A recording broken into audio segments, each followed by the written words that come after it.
Two wheeler खड़ी करके rickshaw पर। मगर महाराज का मैं सोचते ही आ रहा था और फिर इधर हम फोन कर रहे थे कि भवन तो हमने देखा नहीं है, आते आते भवन किधर है क्या है। तो अचानक मुझको नजर पड़ी लकड़ी लेके मगर महाराज चल रहे हैं, लेकिन पीछे से देखा तो दास ने उतना कुछ पहचाना नहीं। रिक्शा वाले को बोला रोको, ये तो मुझको ऐसा लगता है कि मगर महाराज है। तो वो मिले हमें और वो कह रहे कि मैं सिमरन करते करते चल रहा था।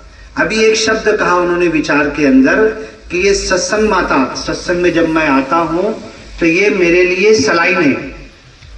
हम बीमार होते हैं तो कभी औषध लेते हैं, कभी गोली लेते हैं, कभी इंजेक्शन लेते हैं और ज्यादा सीरियस होते हैं तो डॉक्टर बोलता है लेट जाओ, घर वाले को बुलाओ, 2 घंटे के लिए एडमिट, तुमको सलाइन देते हैं। तो 2 घंटे की सलाइन मगर महाराज बोल रहे कि 80 में कितना बचा है महाराज? 78 ना, 80 में 2 साल बचा है। और हकीकत में आज के जमाने में कोई 80 साल का आपको मिलेगा भी नहीं जल्दी। कोरोना काल में लोग 50, 55, 60 में चले जा रहे हैं। ये मगर महाराज की जो क्या बरकत है, क्या बोल रहे थे बोनस, क्या अलाउंस उनको मिला है, क्या भत्ता मिला है। ये एक ईश्वर परमेश्वर, एक खुदा, एक निराकार प्रभु की वड़क कर लिया है इन्होंने। और इनके विचार में ये यही कहते हैं, लोगों को एक ईश्वर की तरफ लाना चाहते हैं। सेवालाल महाराज क्या बोलते थे? झांझो छांझो पच मांझो, कोनाला जाना एकाला जाना। एक कौन है? माता सुदीक्षा जी बताते प्रभु निराकार है, एक है, अकेला है। एक को जानो, एक को मानो, एक हो जाओ, नेक हो जाओ, मुक्ति पा जाओ। मुक्ति पाइजे कि नहीं? हमारा मरने के बाद हम किधर जाएंगे और जिंदगी से पहले कहां थे और फिर अब यहां पर जी रहे हैं। एक घड़ी पर दास ने लिखा हुआ देखा था, वॉच घड़ी के ऊपर, कि जिसने वक्त बनाया, जिसने टाइम बनाया, क्या उस टाइम बनाने वाले के साथ हम हैं? क्या उस टाइम बनाने वाले के साथ हम चल रहे हैं? घड़ी तो बहुत देखते हैं, घड़ी हमें टाइम देती है, लेकिन टाइम किसने बनाया? जमाना किसने बनाया? माँ बाप किसने दिए? घर संसार किसने दिया? उस खुदा को हम भूल जाते हैं। तो ये मगर महाराज जो बोल रहे कि ये बोनस में मुझे मिल रहा है।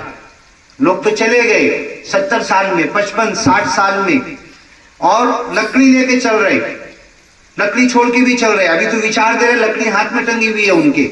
ये शक्ति कहां से आती है? साइंटिस्ट कहते हैं आप एक हाथ ऐसे उठा लो, हाथ उठा रहने दो और कोई बात बोलो। अगर आपकी बात सच है तो हाथ में और शक्ति आएगी, हाथ और ऊपर हो जाएगा। और अगर आप ऐसे उठा के कोई बात झूठ कह रहे हैं ना तो ये शक्ति कम होगी, हाथ धीरे धीरे नीचे आएगा। ये साइंस प्रूफ कर चुकी है। अगर जिंदगी में आप जी रहे हैं, खुदा को नहीं पहचाना, मेरा पैदा करने वाला कौन है, अल्लाह कौन है, ईश्वर कौन है, परमेश्वर कौन है, माता पिता किसने दिए, पहले गुरु, स्कूल में गया, दूसरे गुरु, टीचर किसने दिए, अब एक तीसरे गुरु की जरूरत पड़ती है कि जो खुदा का ज्ञान देता है, एक ईश्वर से। आज का दिन आपको मालूम है ना, मुस्लिम लोगों का कौन सा त्योहार है आज? मुहर्रम का। क्या मुहर्रम त्योहार का क्या किसी को पता है कुछ? क्या होता है मुहर्रम त्योहार के ऊपर? मोहम्मद पैगंबर के बेटी बीबी फातिमा, उनके 2 बेटे हसन हुसैन। इस दुनिया से जब मोहम्मद पैगंबर ने एक खुदा की तरफ बुलाना शुरू किया, एक खुदा की आवाज दी, जैसे निरंकारी मिशन देता है, तो सब मोहम्मद पैगंबर के दुश्मन हो गए, मारने लगे। इतना मारते थे कि जूते में खून भर जाते थे।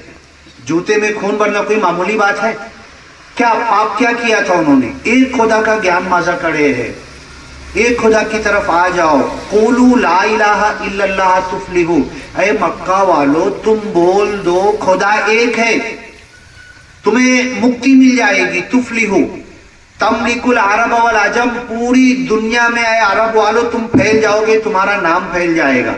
जब मोहम्मद पैगंबर गए तो उनके बेटी बीबी फातिमा के बेटे, देखो दुनिया किसकी होती नहीं है। आज का जो दिन 10 मुहर्रम का बनाया जाता है, इसकी तो बहुत लंबी हिस्ट्री है।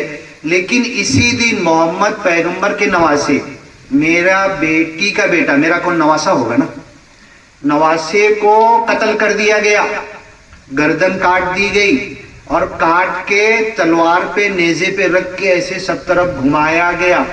क्या पाप था उनका? कुछ पाप नहीं था।